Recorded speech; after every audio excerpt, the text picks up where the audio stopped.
Raju P Nair Congress നേതാവ് telephone line ചെയ്യുന്നുണ്ട്. Shri Raju P Nair, വിഴിഞ്ഞം പദ്ധതി എന്ന് പറഞ്ഞാൽ നമുക്കറിയുന്നത് പോലെ ഒരു കേരളത്തിന്റെ തന്നെ ഒരു സ്വപ്ന പദ്ധതിയാണ്. അതാ യാഥാർത്ഥ്യമാകാൻ പോകുന്നു. പ്രധാനമന്ത്രി എത്തുന്നു. ഇതിൽ സ്ഥലം MLA-ക്കും MP-ക്കും ഇതിൽ ക്ഷണമുണ്ട്. പക്ഷേ പ്രതിപക്ഷ നേതാവിന് മാത്രമില്ല. എന്തുകൊണ്ടായിരിക്കും? എന്താണ് പ്രതിപക്ഷത്തിനൊരു പ്രതികരണം?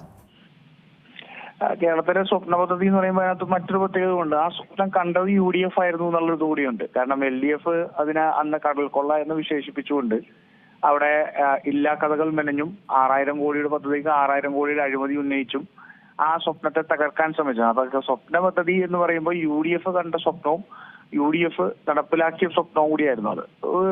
അതുകൊണ്ട് ആ പദ്ധതിയുടെ ക്രെഡിറ്റ് ആർക്കാന്നുള്ളതൊക്കെ ജനങ്ങൾക്കെല്ലാം അറിയാവുന്ന ഒന്നാണ്. ഇവിടെ ഈ സർക്കാരിന് എല്ലാ സ്വേച്ഛാധിപതികളെയും അല്ലെങ്കിൽ ഏകാധിപതികളെയും ഭരിക്കുന്നത് ഭയമാണ്. ആ ഭയം എന്ന് പറയുന്നത് കൊല്ലപ്പെടും എന്നുള്ള ഭയമൊന്നുമല്ല, പക്ഷെ സത്യത്തോടുള്ള ഭയമാണ്.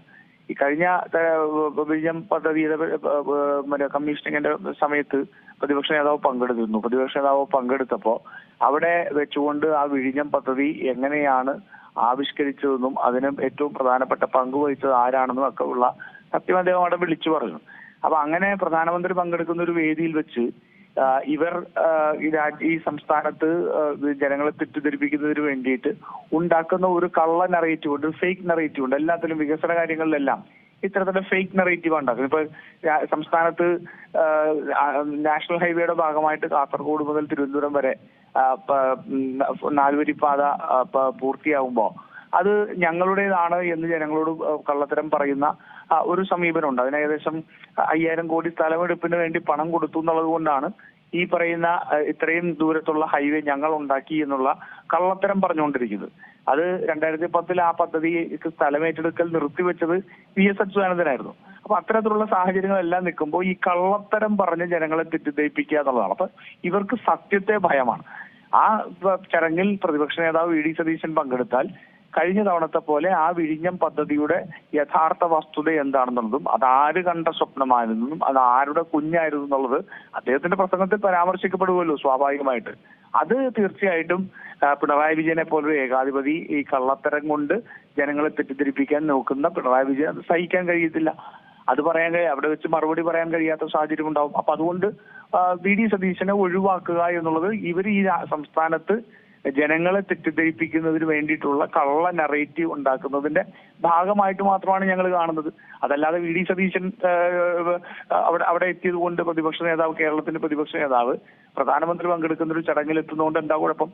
എന്താ അവിടെ അങ്ങനത്തെ വൈരാഗ്യം, വ്യക്തിവൈരാഗ്യം വെക്കേണ്ട കാര്യമുള്ളൂ? വ്യക്തിവൈരാഗ്യമൊന്നും അല്ല ഇതിന്റെ പ്രശ്നം. ഇതിന്റെ പ്രശ്നം ഇവർ ജനങ്ങളെ തെറ്റിദ്ധരിപ്പിക്കാൻ വേണ്ടി ഉണ്ടാക്കുന്ന അജണ്ട ചീട്ടുകൊട്ടാരം പോലെ തകർന്നു വീഴും. VD സതീശൻ അവിടെ എത്തിയാൽ, അദ്ദേഹം അവിടെ സംസാരിച്ചാൽ എന്നുള്ളത് കൊണ്ടാണ് അത് ഒഴിവാക്കാൻ വേണ്ടി ശ്രമിക്കുന്നത്. അത് തീർച്ചയായിട്ടും ഞങ്ങള് എന്തായാലും അതിനകത്തൊന്നും വലിയൊരു പ്രശ്നമൊന്നും കാണുന്ന ആൾക്കാരൊന്നുമല്ല. ജനങ്ങൾക്ക് കൃത്യമായി ബോധ്യമുള്ളതാണ്. ഇതിനു മുമ്പ് സംഭവിച്ചിട്ടുണ്ട്.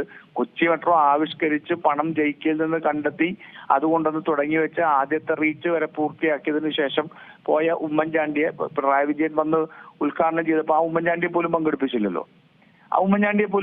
കാരണം ഇതാണ്, ഞങ്ങളുടെ ആണെന്ന് വരുത്തി തീർക്കാൻ വേണ്ടി നടത്തുന്ന ശ്രമങ്ങളാണ്. പക്ഷെ അതിനുശേഷം 10 വർഷമായിട്ടും 1 കിലോമീറ്റർ പോലും ആ കൊച്ചി മെട്രോയിൽ പുതുതായിട്ട് ഉണ്ടാക്കാനായിട്ട് ഈ പിണറായി വിജയനെ കൊണ്ട് സാധിച്ചില്ല. ഇപ്പൊ വിഴിഞ്ഞം പദ്ധതി ആണെങ്കിലും വിഴിഞ്ഞം പദ്ധതിയുടെ ഏറ്റവും പ്രധാനപ്പെട്ട എന്താ, അവിടുത്തെ പുറത്തേക്കുള്ള കണക്ടിവിറ്റി, ഹൈവേയിലേക്കും അതുപോലെ തന്നെ റെയിൽ കണക്ടിവിറ്റിയും വേണം. ഞങ്ങൾ തുടങ്ങി വെച്ച് ഞങ്ങൾ ആരംഭിച്ച് 2019 തീർക്കേണ്ട പദ്ധതി കഴിഞ്ഞില്ല. അത് മാത്രമല്ല, ആ സമയത്ത് ഈ റെയിൽ കണക്ടിവിറ്റിയും അല്ലെങ്കിൽ ഹൈവേ കണക്ടിവിറ്റിയും ഉണ്ടാക്കേണ്ടതിന്റെ സ്ഥലമെടുപ്പ് പോലും പൂർത്തിയാക്കാൻ ഈ സർക്കാരിന് കഴിഞ്ഞിട്ടില്ല. അപ്പൊ ഇതൊക്കെ ഈ സർക്കാർ ഉണ്ടാക്കാൻ ശ്രമിക്കുന്ന കള്ളവാദങ്ങളെ പൊളിക്കുന്ന വസ്തുതകളാണ്. ആ വസ്തുതകൾ ജനങ്ങളുടെ മുന്നിലേക്ക് വരരുത് എന്നുള്ളതാണ് ഇതിന്റെ ഏറ്റവും അടിസ്ഥാനപരമായ പ്രശ്നം. പക്ഷെ അത്തരത്തിൽ കള്ളത്തരങ്ങളെ മറക്കാൻ ശ്രമിക്കുമ്പോൾ അത് കൂടുതലായി ചർച്ച ചെയ്യുകയും അത് ജനങ്ങളിലേക്ക് കുറെ കൂടി വ്യക്തമായ രീതിയിൽ ഈ സർക്കാർ ഇതിനകത്ത് കാണിച്ചിരിക്കുന്ന കഴിവുകേടിനെ സംബന്ധിച്ച് ജനങ്ങളുടെ മുമ്പിൽ തുറന്നു കാണിക്കപ്പെടുകയും ചെയ്യും. പുതിയ വാർത്തകളും വിശേഷങ്ങളും ഇനി വിരൽ തുമ്പിൽ. എല്ലാ ഡിജിറ്റൽ പ്ലാറ്റ്ഫോമുകളിലും ഇപ്പോൾ സീ മലയാളം ന്യൂസ് ലഭ്യം.